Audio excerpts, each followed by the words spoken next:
Pinag-uusapan pa rin lately sa social media ang naging pahayag ng CEO ng Summer Sonic na si Naoki Shimizu, kung saan siya mismo ang nagkwento kung paano naging parte ng Summer Sonic ang SB19.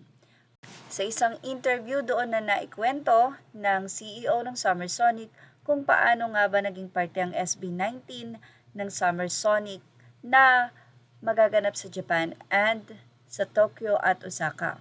Ibinahagi din ng Sony Music Philippines executive na si Roslyn Pineda ang nangyari kung paano nga ba nakarating dito si Naoki Shimizu sa Pilipinas. Ito'y para lamang panuorin ng SB19 sa concert nilang simula at wakas sa Philippine Arena na personal nga niyang tinignan kung karapat-dapat ba ang SB19 na maging parte ng Summer Sonic.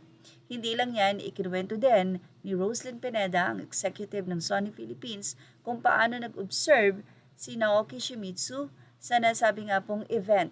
Ultimo mga fans, nakita niya kung gaano ka-supportive sa grupong SB19.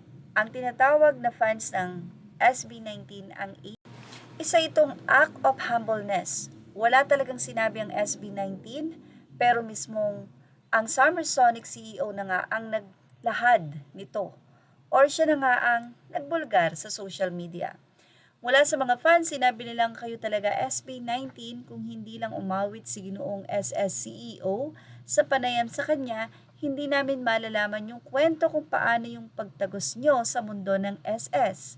First visit sa Pinas and after locating our seats, he went through around by himself just checking out the venue and observing #18.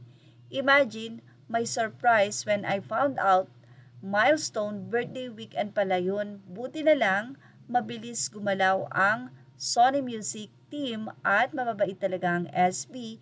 Can you believe they sang to him after that glorious but exhausting simula at wakas kick-off concert? Sabi nga, double purpose nga daw ang nasabing concert na iyon ng SB19 ang simula at wakas kick-off sa Philippine Arena dahil bukod sa ito po ay pagsisimula ng kanila nga pong tour sa ibang bansa, mayroon palang CEO doon na soon or someday ay magiging part sila ng nasabi nga pong prestigious event sa Japan, ang Summer Sonic.